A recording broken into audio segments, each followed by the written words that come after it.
হয় হেঁপাহৰ ৰঙালী বিহু অসমীয়া পদূলিত উজনিৰ পৰা নামনিলৈকে এতিয়া ৰঙালী বিহুটিক লৈ ব্যাপক উৎসাহ উদ্দীপনা দেখিবলৈ পোৱা গৈছে আৰু মই বৰ্তমান উপস্থিত আছো শিৱসাগৰ জিলাৰ কহাগাঁৱত সপ্ত শিখা হুঁচৰি দলে দিনে নিশাই বিহুৰ কাৰণে প্ৰস্তুতি চলাই থকা দেখিবলৈ পোৱা গৈছে পোনে পোনে কেমেৰা পাৰ্চন আব্দুল ৰহিমে দেখুৱাইছে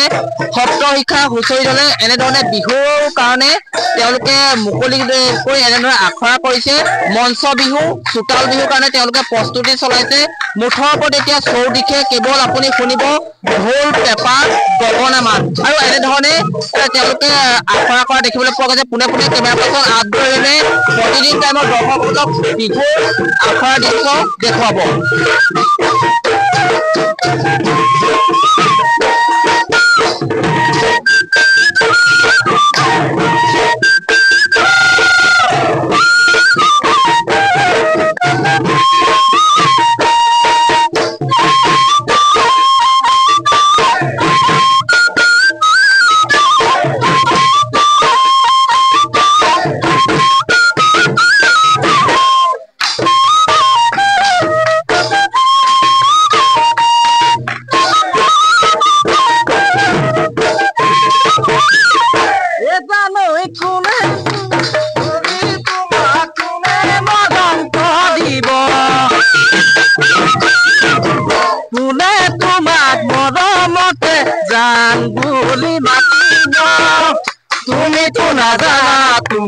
কোনে মৰম কৰিব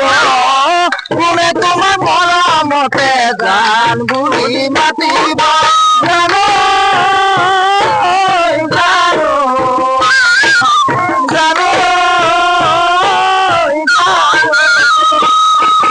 জানো জানো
অসমীয়া পদূলিত হেঁপাহৰ ৰঙালী উজনিৰ পৰা নামনিলৈকে এনেধৰণে বিহুৰ আখৰা কৰা দেখিবলৈ পোৱা গৈছে ঢোল পেঁপা গগনা মাতে ৰজন জনাইছে সমগ্ৰ ৰাজ্য যেটো প্ৰতিযোৱা হুঁচৰিয়ে এনেধৰণে আখৰা কৰা দেখিবলৈ পোৱা গৈছে শেষ আখৰা কৰিছে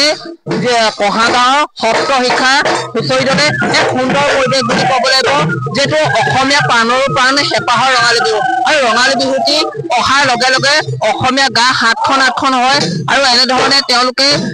যেটো ৰাজ্যৰ বিভিন্ন প্ৰান্তৰ লগতে গৌৰীসাগৰতো এনেদৰে দেখিবলৈ পোৱা গৈছে আখৰাত ব্যস্ত হৈ পৰিছে বিহুৱতীসকল আৰু ৰাজ্যৰ বিভিন্ন প্ৰান্তত এতিয়া উখল মাখল পৰিৱেশ কিয়নো বহাগলৈ মাজত মাথো বাকী আছে দুটা দিন আৰু তাৰ প্ৰাকখনত আমি আপোনালোকক ইয়াৰ পৰিৱেশ দেখুৱালো গৌৰীসাগৰৰ পৰা আমাৰ সাংবাদিক ৰূপম বৰবৰাৰ জৰিয়তে